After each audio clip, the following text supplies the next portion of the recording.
Hello everyone, आप सभी का स्वागत है आपके अपने यूट्यूब चैनल विशाल गौतम 783 पर। आज है 28 फरवरी 2024 और आज के इस वीडियो में मैं आपके लिए लेकर आया हूँ 28 फरवरी 2024 के डेली करंट अफेयर्स के कुछ इम्पोर्टेंट क्वेश्चंस। अगर आप किसी भी एग्जाम की तैयारी कर रहे हैं तो ये वीडियो आपके लिए काफ़ी ज़्यादा इम्पोर्टेंट रहने वाली है। अगर आप इस चैनल पर पहली बार आए हैं तो चैनल को सब्सक्राइब कर लीजिए और साथ ही बेल आइकन को भी ऑल प्रेस कर लीजिए ताकि जब भी मैं कोई नई वीडियो अपलोड करूं तो सबसे पहले आप उस वीडियो को देख पाएँ। और आज की इस वीडियो की पीडीएफ फाइल आपको हमारे टेलीग्राम चैनल पर मिल जाएगी और टेलीग्राम चैनल का लिंक आपको इस वीडियो के डिस्क्रिप्शन में मिल जाएगा, तो आप वहाँ से इस टेलीग्राम चैनल को ज्वाइन कर सकते हैं। तो आप इस वीडियो को पूरा ध्यान से देखिए। इस वीडियो के लास्ट में मैं आपसे क्वेश्चन भी पूछूंगा और इस क्वेश्चन का सही आंसर आपको कमेंट में बताना है। और साथ ही हम जानेंगे स्टैटिक जीके के कुछ महत्वपूर्ण प्रश्नों के बारे में भी। तो चलिए चलते हैं आज के अपने टॉपिक की ओर। तो हमारा आज का पहला क्वेश्चन है, हाल ही में महिला आईपीएल का कौन सा संस्करण शुरू हुआ है? इस क्वेश्चन का सही आंसर है ऑप्शन बी, दूसरा। तो भी हाल ही में महिला आईपीएल का दूसरा संस्करण शुरू हुआ है। महिला आईपीएल के दूसरे संस्करण की ये शुरुआत है वो बेंगलोर से हुई। अब बात करें महिला आईपीएल की तो पहला जो संस्करण है वो 2023 में खेला गया था और इसमें विजेता टीम वो रही मुंबई इंडियंस। नेक्स्ट क्वेश्चन है, फरवरी 2024 में किस देश को FATF की वित्तीय अपराध निगरानी सूची से हटा दिया गया? सही आंसर है ऑप्शन सी, संयुक्त अरब अमीरात। तो फरवरी 2024 में संयुक्त अरब अमीरात यानी UAE देश को FATF की वित्तीय अपराध निगरानी सूची से हटा दिया गया। संयुक्त अरब अमीरात को हाल ही में फरवरी 2024 में FATF की वित्तीय अपराध निगरानी सूची से हटा दिया गया था और इसमें युगांडा, बारबाडोस और जिब्राल्टर को भी हटा दिया गया है। हम बात करें FATF की, जिसका हिंदी में अर्थ है वित्तीय कार्रवाई कार्यबल और इसे इंग्लिश में बोला जाता है फाइनेंशियल एक्शन टास्क फोर्स। यह 1989 में G7 सदस्य देशों द्वारा बनाई गई एक अंतर्राष्ट्रीय संस्था है जिसका उद्देश्य मनी लॉन्ड्रिंग और आतंकवादी गतिविधियों के वित्त पोषण के मामलों को रोकना है। FATF का मुख्यालय पेरिस यानी फ्रांस में है और इसके अध्यक्ष हैं T राजा कुमार। बात करें UAE यानी संयुक्त अरब अमीरात देश की, तो इसकी राजधानी है अबू धाबी, मुद्रा है संयुक्त अरब अमीरात दिरहम और प्रधानमंत्री हैं मोहम्मद बिन राशिद अल मक्तूम। नेक्स्ट क्वेश्चन है, भारत और किस देश के बीच संयुक्त अभ्यास धर्म गार्जियन का शुभारंभ किया गया है? सही आंसर है ऑप्शन ए, जापान। तो अपने देश भारत और जापान देश के बीच संयुक्त अभ्यास धर्म गार्जियन का शुभारंभ किया गया है। भारतीय सेना और Japan ground self defence force के बीच संयुक्त सैन्य अभ्यास धर्म गार्जियन का 5वां संस्करण राजस्थान के महाजन फील्ड फायरिंग रेंज में शुरू हुआ और इस अभ्यास का आयोजन 25 फरवरी से 9 मार्च 2024 तक किया जा रहा है। जापान की राजधानी टोक्यो है, मुद्रा है येन और प्रधानमंत्री हैं फुमियो किशिदा। नेक्स्ट क्वेश्चन है, देश के सबसे लंबे सिग्नेचर स्टेप ब्रिज का उद्घाटन कहाँ किया गया है? सही आंसर है ऑप्शन सी, गुजरात। तो देश के सबसे लंबे सिग्नेचर स्टेप ब्रिज का जो उद्घाटन है वो गुजरात राज्य में किया गया है। प्रधानमंत्री नरेंद्र मोदी जी ने 25 फरवरी 2024 को गुजरात के द्वारका में ओखा मुख्य भूमि और बेअट द्वारका द्वीप को जोड़ने वाले लगभग 2.32 किलोमीटर लंबे देश के सबसे लंबे हस्ताक्षर पुल सुदर्शन सेतु को समर्पित किया। बात करें गुजरात की राजधानी है गांधीनगर, मुख्यमंत्री हैं भूपेंद्र भाई पटेल और राज्यपाल हैं आचार्य देवव्रत। नेक्स्ट क्वेश्चन है, हाल ही में मंदिरों पर टैक्स लगाने वाला पहला राज्य कौन सा बना है? इस क्वेश्चन का सही आंसर है ऑप्शन बी, कर्नाटक। तो अभी हाल ही में मंदिरों पर टैक्स लगाने वाला पहला राज्य ये कर्नाटक बना है। कर्नाटक सरकार ने विधानसभा में मंदिरों पर टैक्स का एक बिल पास किया है। इसके तहत किसी मंदिर की आय 1 करोड़ रुपए है तो उसे 10%, और यदि मंदिर की आय 1 करोड़ से कम है और 10 लाख से अधिक है तो उसे 5% टैक्स सरकार को देना होगा। इसको लेकर सत्ताधारी कांग्रेस सरकार के विरोध में भाजपा समेत कई संत भी उतर आए हैं।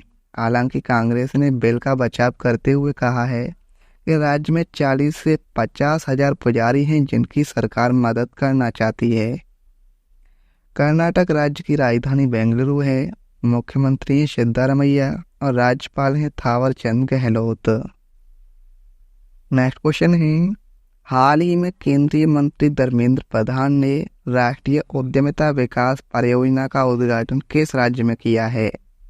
सही आंसर है ऑप्शन ए, उड़ीसा राज्य में किया है।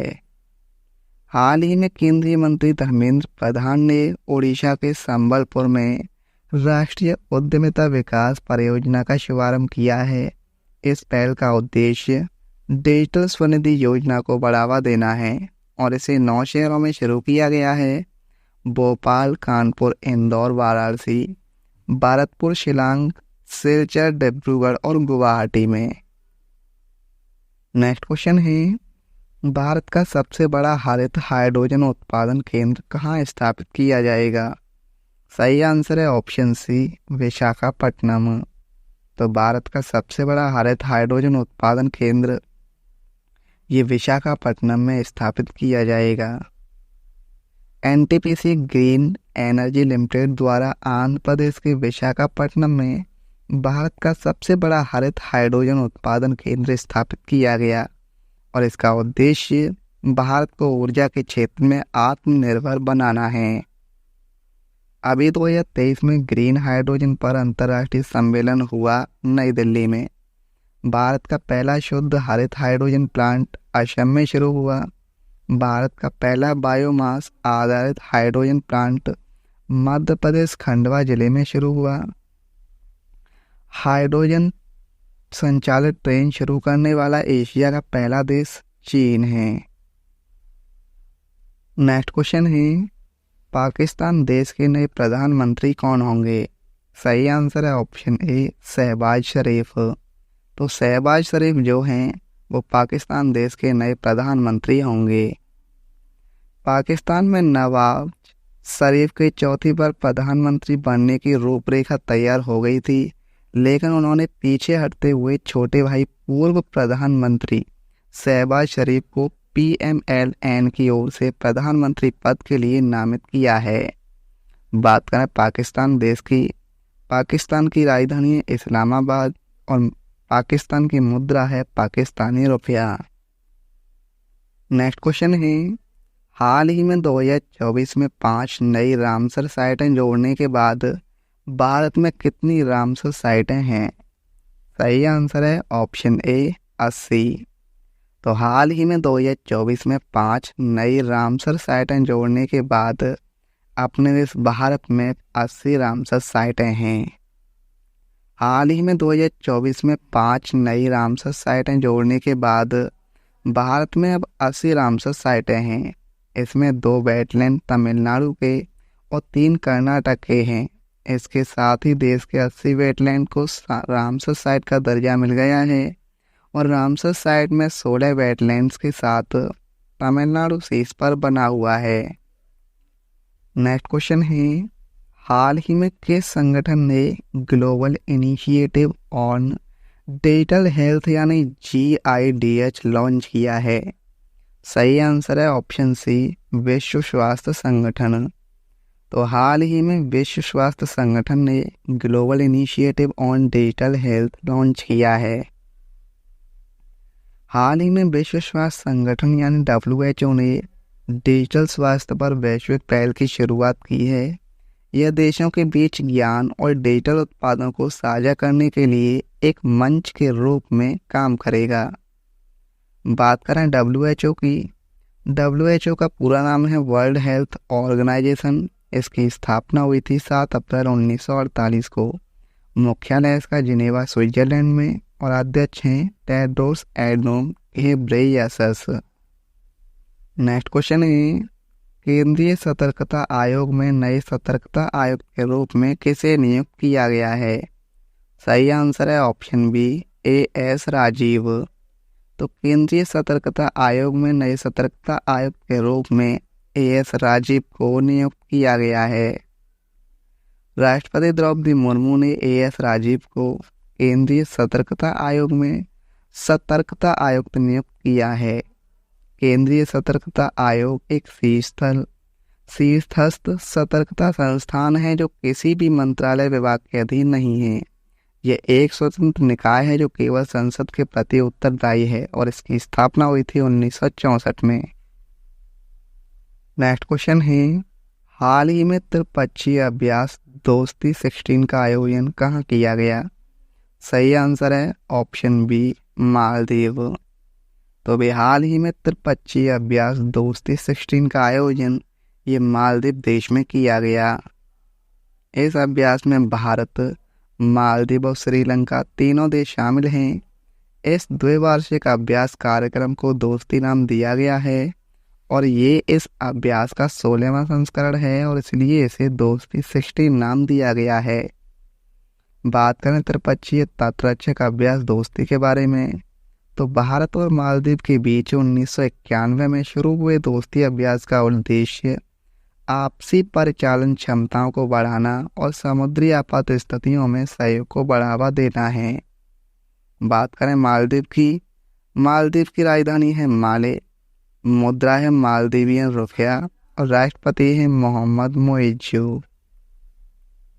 नेक्स्ट क्वेश्चन है, हाल ही में विश्व की सबसे ऊंची फ्रोजन लद्दाख लेक मैराथन किसने जीती? सही आंसर है ऑप्शन बी मध्य प्रदेश। तो हाल ही में विश्व की सबसे ऊंची फ्रोजन लद्दाख लेक मैराथन ये मध्य प्रदेश राज्य ने जीती। भोपाल के भगवान सिंह और महेश खुराना ने लेह लद्दाख में आयोजित पैंगोंग फ्रोजन लेक मैराथन 2024 को पूरा कर लिया है। अपनी विषम परिस्थितियों के लिए मशहूर इस मैराथन को विश्व की सबसे ऊंची फ्रोजन लेक मैराथन के रूप में मनाया जाता है और यह कार्यक्रम 20 फरवरी को भारी बर्फबारी के बीच 18,680 फीट की ऊंचाई पर, जहां तापमान 15 डिग्री सेल्सियस तक गिर गया था, आयोजित किया गया, जिससे प्रतिभागियों के लिए एक बड़ी चुनौती खड़ी हो गई। नेक्स्ट क्वेश्चन है, किस आईआईटी ने भारत के सबसे बड़े ड्रोन पायलट प्रशिक्षण सुविधा की शुरुआत की है? सही आंसर है ऑप्शन ए आईआईटी गुवाहाटी। तो आईआईटी गुवाहाटी ने भारत के सबसे बड़े ड्रोन पायलट प्रशिक्षण सुविधा की शुरुआत की है। आईआईटी गुवाहाटी ने भारत का सबसे बड़ा ड्रोन पायलट प्रशिक्षण संगठन लॉन्च किया। Indian institute of technology Guwahati ने प्रधानमंत्री की नमो ड्रोन दीदी पहल के अनुरूप भारत का सबसे बड़ा ड्रोन पायलट प्रशिक्षण संगठन लॉन्च किया है। अब बात करें नमो ड्रोन दीदी पहल के बारे में, तो प्रधानमंत्री नरेंद्र मोदी द्वारा 30 नवंबर 2023 को नमो ड्रोन दीदी पहल की घोषणा की गई थी और इसका उद्देश्य कृषि उत्पादकता बढ़ाने और ग्रामीण महिलाओं को सशक्त बनाने के लिए ड्रोन प्रौद्योगिकी का उपयोग करना था। नेक्स्ट क्वेश्चन है, चंद्रमा पर पहुंचने वाली दुनिया की पहली निजी कंपनी कौन सी बनी? सही आंसर है ऑप्शन सी इंटुइटिव मशीन्स। तो चंद्रमा पर पहुंचने वाली दुनिया की पहली निजी कंपनी इंटुइटिव मशीन्स बनी। इंटुइटिव मशीन्स का नाम ह्यूस्टन की एक कंपनी पहली निजी कंपनी बन गई है जिसने सफलतापूर्वक चांद पर अपना लैंडर उतारा है। कंपनी ने ओडेशियस नाम का अपना मून लैंडर चांद के दक्षिणी ध्रुव की तरफ उतारा है। ये केवल कंपनी और कमर्शियल इस्तेमाल के लिहाज से ही नहीं बल्कि अमेरिकी स्पेस कार्यक्रम के लिए भी महत्वपूर्ण उपलब्धि मानी जा रही है और 1972 में अपोलो मिशन के बाद से अमेरिका ने चांद पर अपना मिशन नहीं भेजा था। अब स्टैटिक जीके को देखें तो हीमोग्लोबिन की कमी के कारण कौन सा रोग होता है? एनीमिया। स्वाद संबंधी अपग्राहक मानव शरीर के किस अंग में होते हैं? जीभ में। भारत के कुछ हिस्सों में किसान किस पशु की पूजा करके पोला त्योहार मनाते हैं? बैल की। प्रथम ओलंपिक कांग्रेस का आयोजन वर्ष 1894 में किस शहर में किया गया था? पेरिस में। भारत के संविधान का अनुच्छेद 76 किससे संबंधित है? भारत के महान्यायवादी से। भारत ने किस वर्ष इब्राहिम लोदी को हराया और दिल्ली और आगरा पर कब्जा कर लिया? 1526 में। राष्ट्रीय पिछड़ा वर्ग आयोग अधिनियम 1993 को राष्ट्रीय पिछड़ा वर्ग आयोग अधिनियम द्वारा किस वर्ष में निरस्त कर दिया गया था? 2018 में। कौन सा राज्य नृत्य नाटक लोक रंगमंच यक्षगान से संबंधित है? कर्नाटक से। 2011 की जनगणना के अनुसार कौन सा राज्य एम्पावर्ड एक्शन ग्रुप वाले राज्यों में शामिल नहीं है? पंजाब। कौन सा शब्द कर्नाटक पठार के पहाड़ी खंडों को दर्शाता है? मालनाड। मानव शरीर में बाल, नाखून और त्वचा की सबसे ऊपरी परत को बनाने वाला प्रमुख पदार्थ कौन सा है? केराटिन। अंतिम मुगल सम्राट बहादुर शाह जफर को अंग्रेजों ने रंगून जेल में किस वर्ष कैद किया था? 1858 में। 1944 में कोहिमा की लड़ाई किसके बीच लड़ी गई थी? शाही जापानी सेना और ब्रिटिश भारतीय सेना के बीच। कृत्रिम वर्षा के लिए किस रसायन का उपयोग किया जाता है? Silver iodide. बैंकों के अलावा ग्रामीण क्षेत्रों में सस्ते ऋण के अन्य औपचारिक मुख्य स्रोत क्या हैं? सहकारी समितियां। कल के वीडियो में मैंने आपसे क्वेश्चन पूछा था कि किस राज्य सरकार ने हाल ही में बैगलेस स्कूल पहल की शुरुआत की है, और इस क्वेश्चन का सही आंसर था ऑप्शन बी, मध्य प्रदेश। तो मध्य प्रदेश राज्य सरकार ने भी हाल ही में बैगलेस स्कूल पहल की शुरुआत की है, और इस क्वेश्चन का आंसर लगभग सभी स्टूडेंट्स ने सही बताया था। अब आपके लिए आज का क्वेश्चन है, कौन सा देश अंतर्राष्ट्रीय सौर गठबंधन यानी ISA का 119वां सदस्य देश बना है? इस क्वेश्चन का सही आंसर आपको कमेंट में बताना है। अगर आपको ये वीडियो आज की हेल्पफुल लगी हो तो आप इस वीडियो को अपने दोस्तों के पास जरूर शेयर करना, और अगर आप इस चैनल पर पहली बार आए हैं तो चैनल को भी सब्सक्राइब जरूर कर लेना। तो चलिए चलते हैं। जय हिंद, जय भारत, वंदे मातरम।